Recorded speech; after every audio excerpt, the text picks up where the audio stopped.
আজ করে নেব দই চিংড়ি রেসিপি। তার জন্য মিক্সিতে আমি টমেটো, পেঁয়াজ, আদা, রসুন, কাঁচা লঙ্কা পেস্ট করে নিচ্ছি। একটা গুঁড়ো মশলার জন্য আমি কড়াইতে গোটা গরম মশলা, জিরে, গোটা ধনে, মৌরি আর গোলমরিচ একটু ভেজে গুঁড়ো করে নেব। এই এক কড়াইতে তেল গরম করে আমি আদা রসুন যে পেস্টটা করেছিলাম সেটা দিয়ে কষিয়ে একটা বড় আকারে পেঁয়াজ কুচিয়ে মশলার সাথে মিশিয়ে কষিয়ে নেব। দিয়ে দেবো চিংড়ি মাছগুলো লেজগুলো একটু রেখে দিয়েছি, দিয়ে ভালো করে কষিয়ে নেব।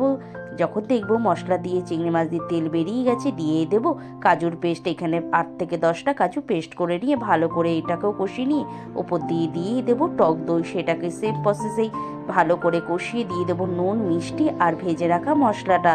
সেটা 5 মিনিটের মতন কষিয়ে নিয়ে দিয়ে দেবো গরম জল, প্রয়োজন মতন একটা গ্রেভি রাখার জন্য। ভালো করে ফুটে উঠলে আমরা এটা পরিবেশন করে দেবো। দেখো কত সুন্দর হয়ে যায় আর কত তাড়াতাড়ি হয়ে যায় রেসিপিটা। তোমরা বাড়িতে অবশ্যই